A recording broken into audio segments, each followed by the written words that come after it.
କେମିତି ଥିଲା ସ୍ୱାଧୀନତା ଦିବସର ପୂର୍ବ ରାତି? ତେବେ କ'ଣ ହୋଇଥିଲା ଅଗଷ୍ଟ 14 ସ୍ୱାଧୀନତାର ପୂର୍ବ ଦିନ ରାତିରେ? ତେବେ ସେହି ଦିନ ରାତିରେ ଇଂରେଜମାନେ କିପରି ଦେଶ ଛାଡ଼ି ଚାଲିଯାଇଥିଲେ? ଭାରତର ସ୍ୱାଧୀନତା ଏତେ ବି ସହଜ ନଥିଲା।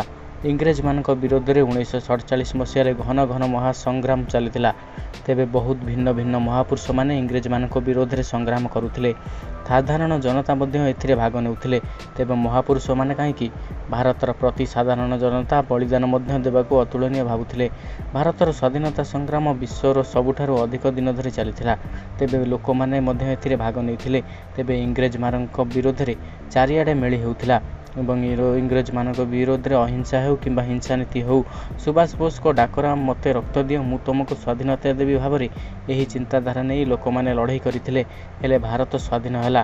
କିନ୍ତୁ ସ୍ୱାଧୀନତା ପୂର୍ବ ଦିନ ରାତିରେ ଇଂରେଜମାନେ 1947 ମସିହା ଅଗଷ୍ଟ ମାସ 14 ତାରିଖ ଦିନ ରାତିରେ ହିଁ ଭାରତ ବାହାରକୁ ଚାଲି ଯାଇଥିଲେ ଏବଂ ସ୍ୱାଧୀନତା ସଂଗ୍ରାମୀମାନଙ୍କ ଭାର ଆଉ ସହି ନପାରି ଇଂରେଜମାନେ ହାର ମାନି ସେହିଦିନ ରାତିରେ ଭାରତ ଛାଡ଼ିଥିଲେ। ଭାରତ ପ୍ରସ୍ତୁତ କରୁଥାଏ ନିଜର ସ୍ୱାଧୀନତା ପାଇଁ। ଭାରତର ଏହି ଦିନଟି ଦୁଃଖ ଏବଂ ସୁଖର ଏକ ସମ୍ମିଶ୍ରଣ କହିଲେ କିଛି କମ୍ ହେବ ନାହିଁ। ଭାରତକୁ ଇଂରେଜମାନେ ସିନା ଛାଡ଼ି ଚାଲି ଯାଇଛନ୍ତି, ହେଲେ ପଛରେ ଛାଡ଼ି ଯାଇଛନ୍ତି ଅନେକ ବାଦ ବିବାଦ। ସେଥିମଧ୍ୟରୁ ସବୁଠାରୁ ବଡ଼ ବିବାଦ ହୋଇଥିଲା ହିନ୍ଦୁ ମୁସଲମାନ ବିବାଦ।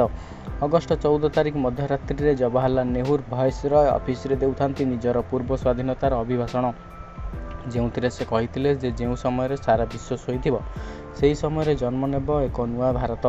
ଭାରତର ଅଧିକାରୀ ହେବେ ଭାରତର ଲୋକ। ଅନ୍ୟ କୌଣସି ବିଦେଶୀଙ୍କର ଅଧିକାର ରହିବ ନାହିଁ ଭାରତ ଉପରେ। ସେଦିନ ମଧ୍ୟ ରାତିରେ ବ୍ରିଟିଶର ଭାରତର ଶାସନଭାର ଭାରତକୁ ଦେଇ ସବୁଦିନ ପାଇଁ ଭାରତ ଛାଡ଼ି ଚାଲି ଯାଇଥିଲେ ବ୍ରିଟିଶମାନେ।